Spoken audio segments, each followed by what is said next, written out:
귀한 찬양 감사드립니다. 오늘 말씀의 제목은 누가 성탄을 기뻐하는가입니다.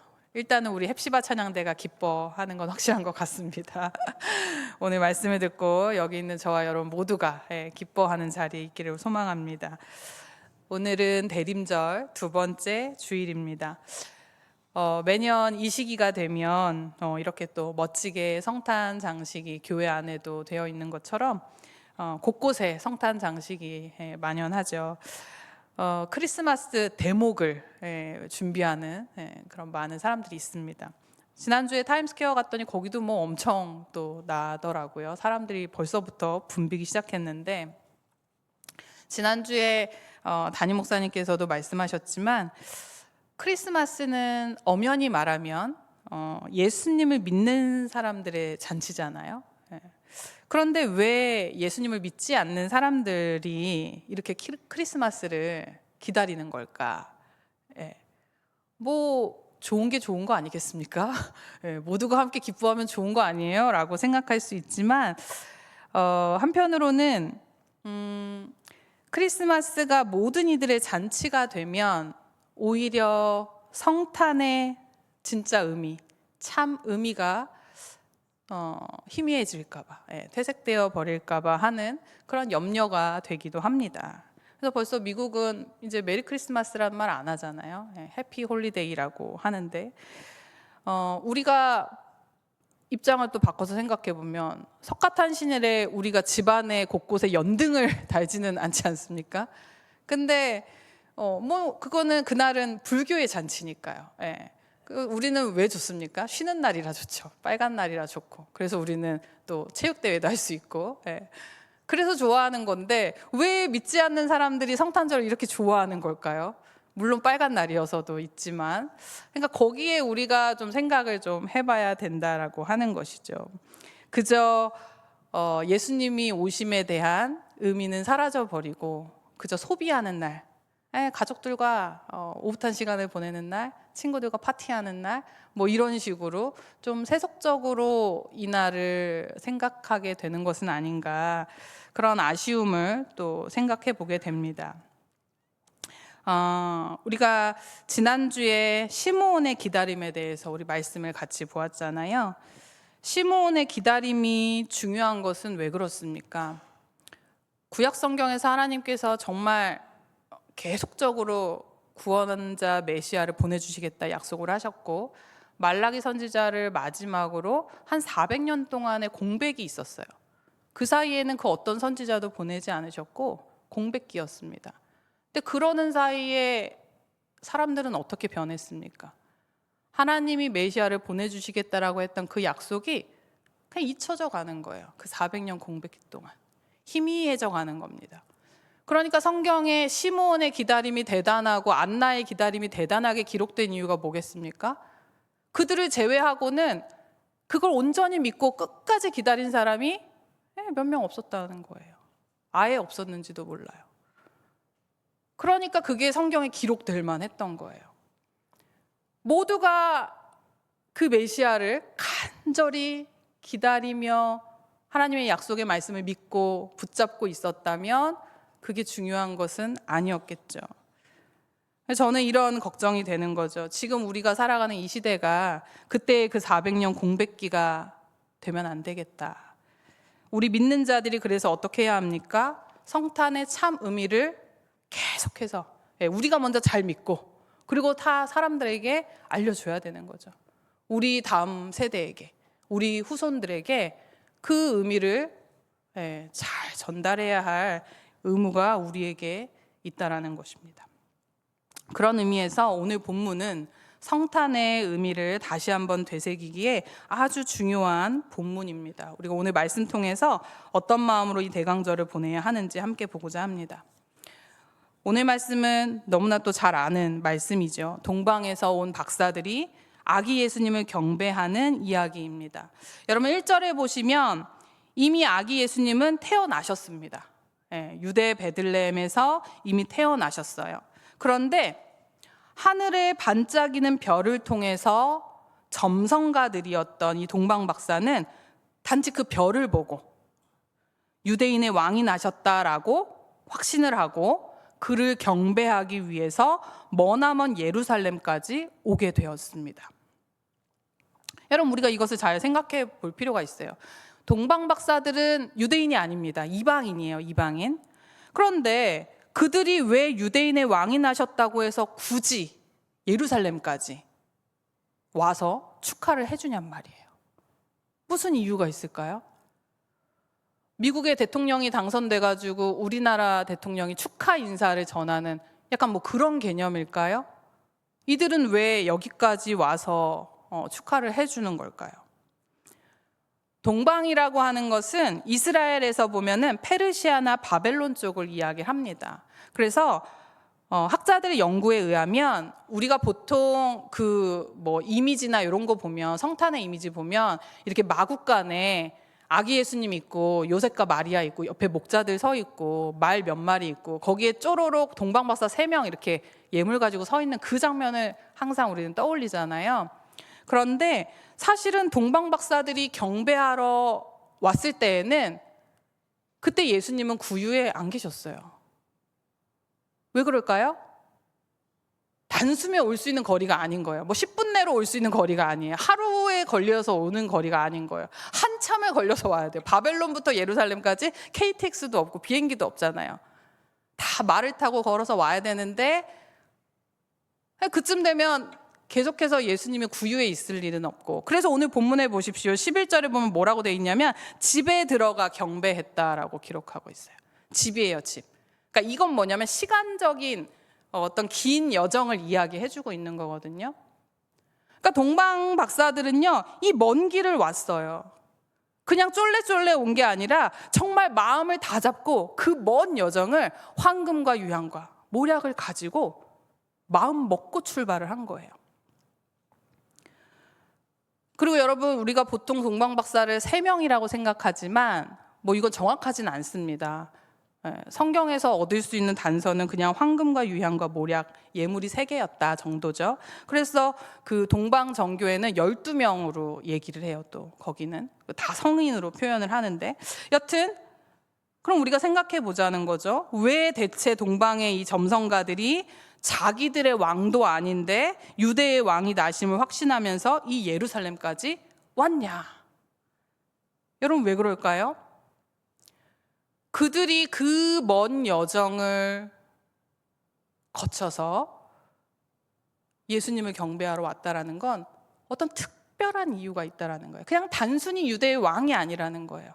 그럼요, 온 세상을 구원할 구원자로 왔다라는 그 의미를 오히려 더 강력하게 표현해주고 있다라는 것입니다. 단순히 유대의 왕이 아닙니다.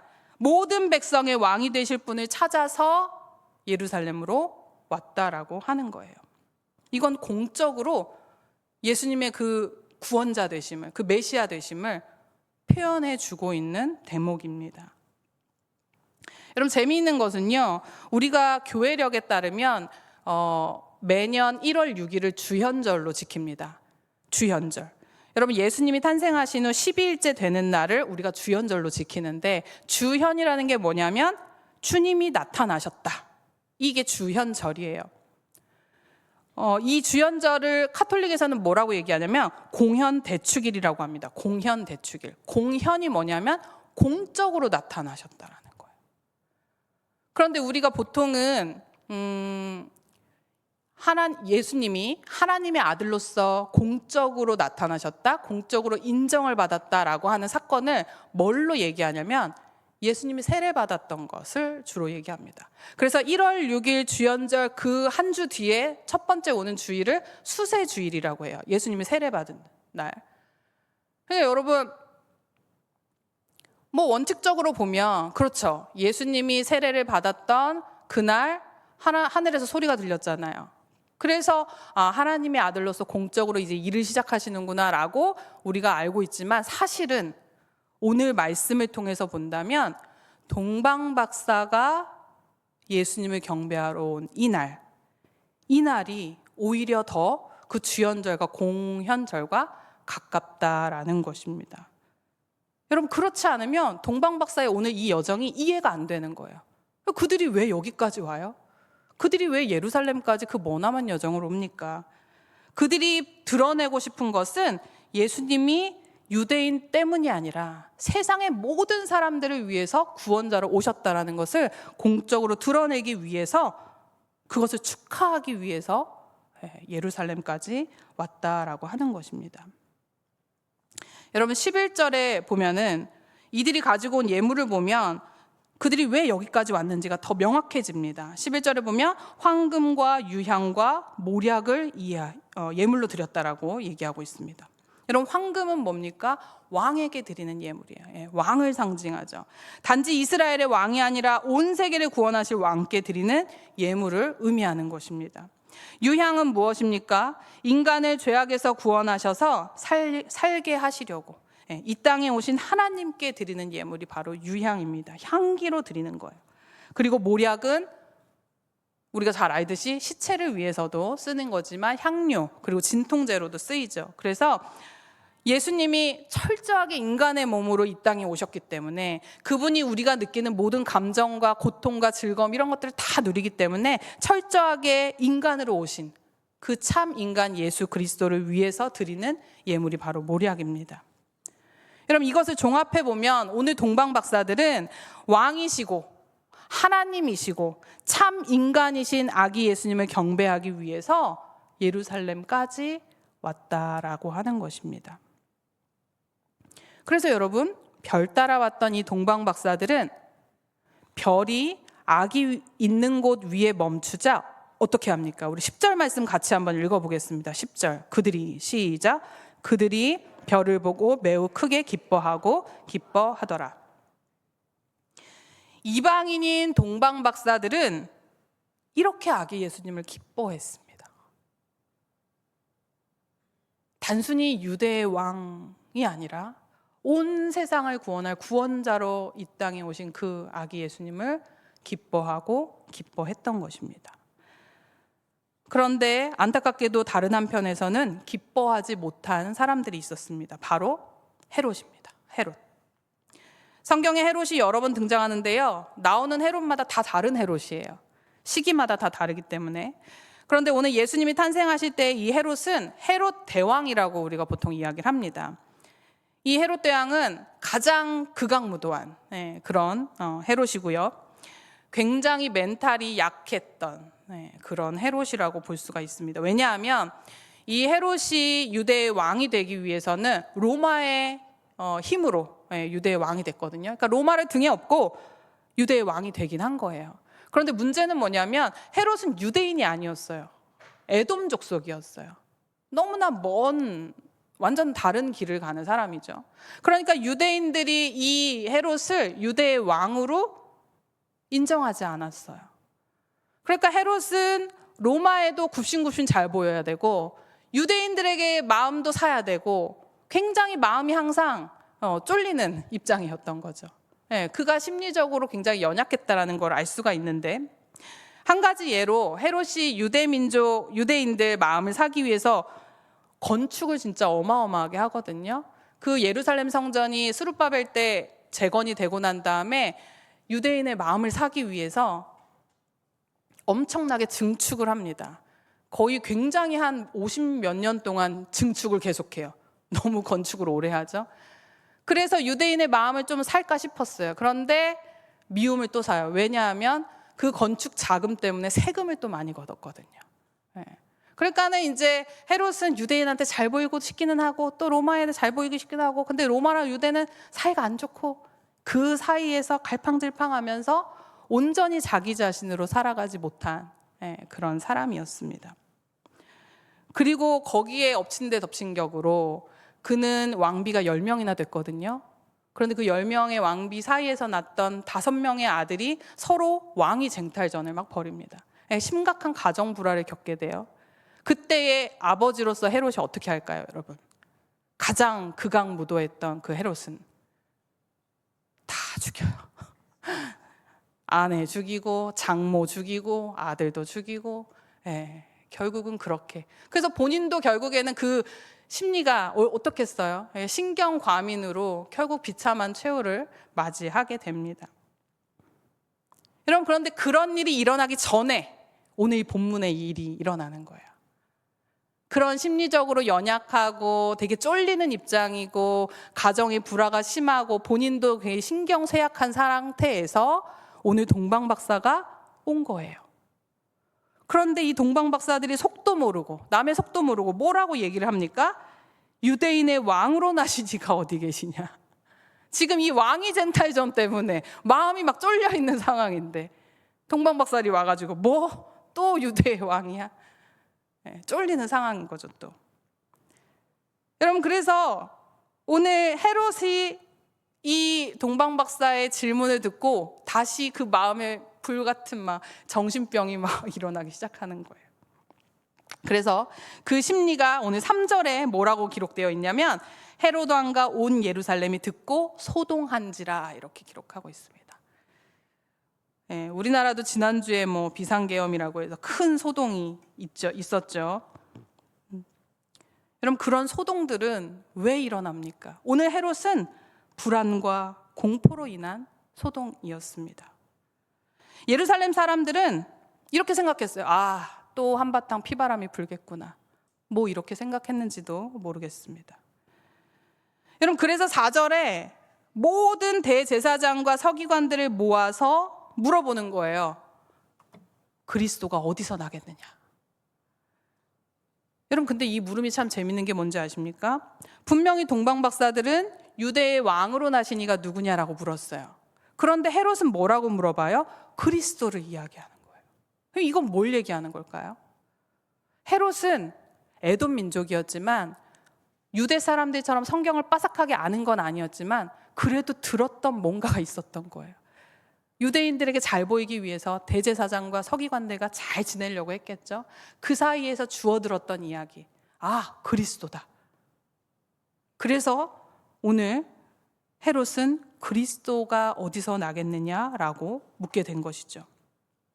그런데 여기에서 대제사장과 서기관이 뭐라고 말합니까? 우리 5절 6절을 한번 같이 읽어보겠습니다. 이르되, 시작. 이르되 유대 베들레헴이오니 이는 선지자로 이렇게 기록된 바 또 유대 땅 베들레헴아 너는 유대 고을 중에서 가장 작지 아니하도다. 내게서 한 다스리는 자가 나와서 내 백성 이스라엘의 목자가 되리라 하였음이니이다. 아멘. 대제사장과 서기관들은 이미 알고 있었습니다. 유대 베들레헴에서 그리스도 메시아가 태어날 것이라는 것을 이미 성경을 통해, 말씀을 통해 알고 있었다라고 하는 거예요. 그러나 그들이 알고 있었던 그 성경 지식이 아기 예수의 탄생을 경배하고 기뻐하는 데에는 아무런 도움이 되지 않았다라는 것입니다. 결국은 헤롯도 아기 예수님을 만날 기회를 놓쳐버렸고 결국 어떤 일이 벌어집니까? 베들레헴과 그 모든 지경 안에 있는 사내 아이를 2살 아래로 다 죽이는, 용서받지 못할 그런 죄를 범하게 되죠. 여러분, 오늘 말씀의 제목처럼 누가 성탄을 기뻐하는가? 성경을 많이 안다고, 지식이 많다고 예수님을 기뻐하고 예수님을 잘 믿는가? 그게 아니라는 것을 오늘 본문이 너무나 정확하게 말해주고 있습니다. 이런 걸 우리가 전문 용어로 뭐라고 그러냐면요, 헛똑똑이라고 합니다. 헛똑똑이. 헛똑똑이에요. 대제사장과 서기관들이 오늘 이 동방박사를 만났다면 그 말씀이 이거구나 하고 달려갔어야죠. 근데 아무런 액션도 취하지 않았다라는 거예요. 말씀의 지식이, 종교적인 지위가 그들에게 아무런 힘이 되지 못했다라는 것입니다. 지난주에 갑작스러운 비상계엄으로 인해서 지금도 온 나라가 사실은 혼란스러운 상황인데, 사실 역사적으로 보면 그 어느 때든지 이런 갈등과 분열과 전쟁은 쉬지 않고 일어났습니다. 우리는 그런 일들을 사실은 맞닥뜨리며 살아가고 있는 거죠. 이건 사실 늘상 있는 일이었던 것입니다. 지구상의 어느 곳에서는 항상 전쟁을 해요. 놀랍게도 제1차 세계대전, 2차 세계대전 때 그렇게 참혹한 전쟁을 경험했음에도 불구하고 인간은 그걸 반복한다는 거예요. 그런 끔찍한 일을 겪고 나면은 다시는 전쟁을 하지 않아야 되는데 끊임없이 인간은 전쟁을 해요. 이 갈등과 분열이 쉽게 해결되지 않습니다. 우크라이나와 러시아 전쟁이 2022년부터 지금까지, 물론 그전에도 계속 갈등은 있었지만 여튼 전쟁이 지금도 계속되고 있는데, 종교적인 이야기를 해보려고 해요. 러시아의 국교는 기독교입니다. 동방정교회. 우크라이나에도 동방정교회가 있고요. 그래서 러시아 정교회라고 하죠. 우리나라 정교회도 사실은 러시아에서 선교사가 와서 세웠어요. 그러니까 러시아 정교회가 중요한데, 그들이 푸틴이 전쟁을 시작할 때 수많은 지지를 해줬다라는 거예요. 그러니까 우크라이나에 있는 같은 정교회 사람들이 어떻겠어요, 여러분? 싫어하죠. 난 너네랑 분리하겠다. 네, 이래가지고 이제는 우크라이나 정교회와 러시아 정교회가 분리가 됐어요. 정교회는요, 성탄절이 우리랑 달라요. 우리는 12월 25일이지만 거기는 1월 7일에 성탄절을 지내거든요. 따지는 달력이 달라서 그래요. 그런데 우크라이나 정교회가 이제 삐져가지고 지금 화가 났기 때문에 우리는 이제 세계적인 추세를 따르겠다. 그래가지고 12월 25일로 날짜를 바꿨어요. 그냥 어떤 일이 벌어졌을까요? 원래 전쟁 중에는 성탄절에는 암묵적으로 약속을 해요. 이때만큼은 우리가 휴전을 하자. 근데 이제는 그마저도 어렵게 됐어요. 날짜가 다르기 때문에. 이전에는 날짜라도 같아가지고 좀 쉴 수 있었는데, 이제는 우리가 성탄절에도 서로 총격을 겨누면서 평화롭지 못한 성탄절을 보내게 되는 거죠. 여러분 한번 생각해 보십시오. 그들은 어떤 예수님을 믿고 있는 걸까? 전쟁의 폐허 속에서 그들은 어떤 마음으로 성탄절을 맞이하게 될까요? 이스라엘과 팔레스타인도 계속 전쟁 중에 있습니다. 예수님이 유대 베들레헴에서 태어나셨잖아요. 사실 몇 년 전만 해도 지금 이 시즌이면 베들레헴은 관광객들로 붐비는 시기입니다. 제가 예전에 뉴스를 봤는데 12월에 베들레헴은요, 임산부들로 그렇게 가득하대요. 원정 출산. 그 멀리에서부터 내가 예수님이 태어나신 그곳에서 애를 낳겠다 그래가지고 문정성시를 이룬다고 합니다. 근데 그 중에서 국가가 2개가 제일 많은데 미국인이랑 한국인이 그렇게 많대요. 그 배를, 만삭의 배를 가지고 비행기를 탄다는 거예요. 그 먼 길을. 대단하지 않습니까? 근데 참 슬프게도 지금의 베들레헴은 어떤가? 행정적으로 보면 팔레스타인 가자지구 안에 소속이 되어 있어요. 그러니까 지금 거기는 성탄절을 기뻐할 만한 분위기가 전혀 아닙니다.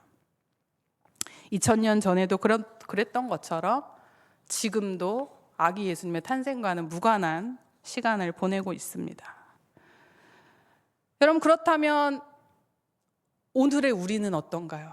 지금 저와 여러분은 예수님을 경배하고 기뻐할 준비가 되어 있습니까? 세상에 기쁨을 주고 즐거움을 주는 게 얼마나 많은지 몰라요. 세상은 지금 온통 도파민 천국이에요. 도파민.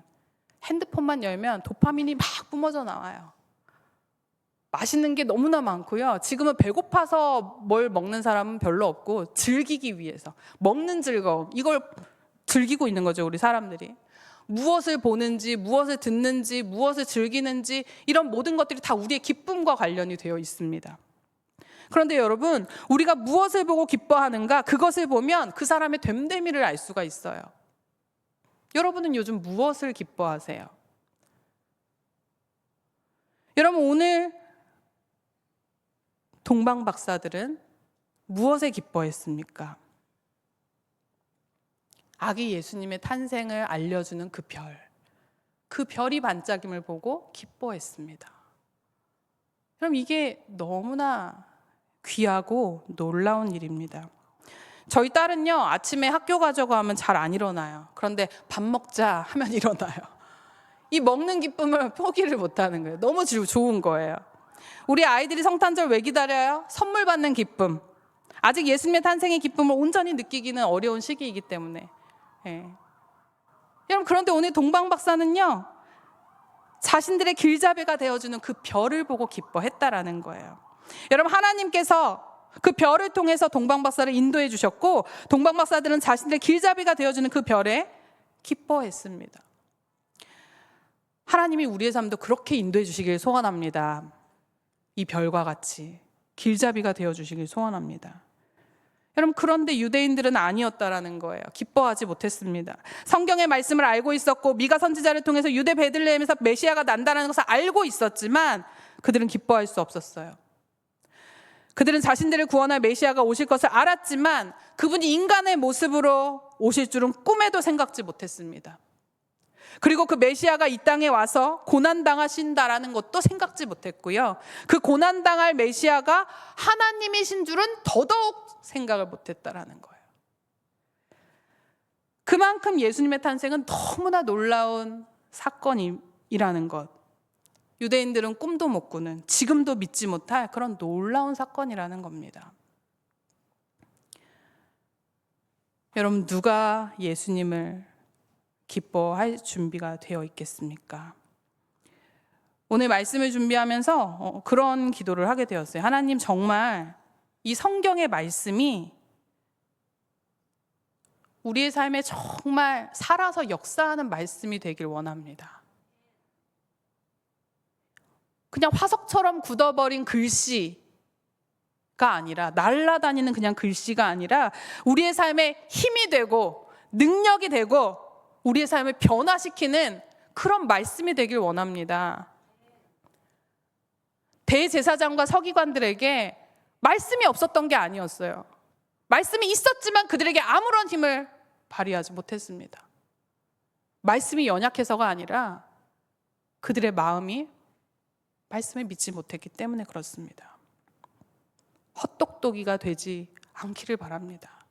헤롯처럼 기회를 놓쳐버리는 어리석은 자가 되지 않기를 소원합니다. 제가 이 설교 본문은 일찍 정해놓고 이제 설교를 쓰려고 하는데 주중에 갑자기 나라에 혼란한 이런 상황들이 생기면서 막 설교가 안 써지는 거예요.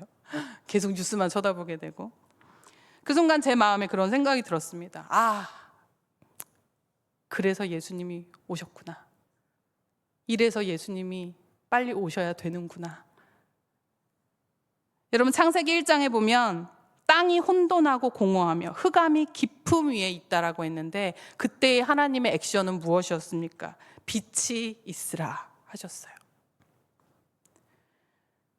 여러분, 요한복음 1장 9절에 참 빛, 곧 세상에 와서 각 사람에게 비추는 빛이 있었나니, 이렇게 기록하고 있거든요.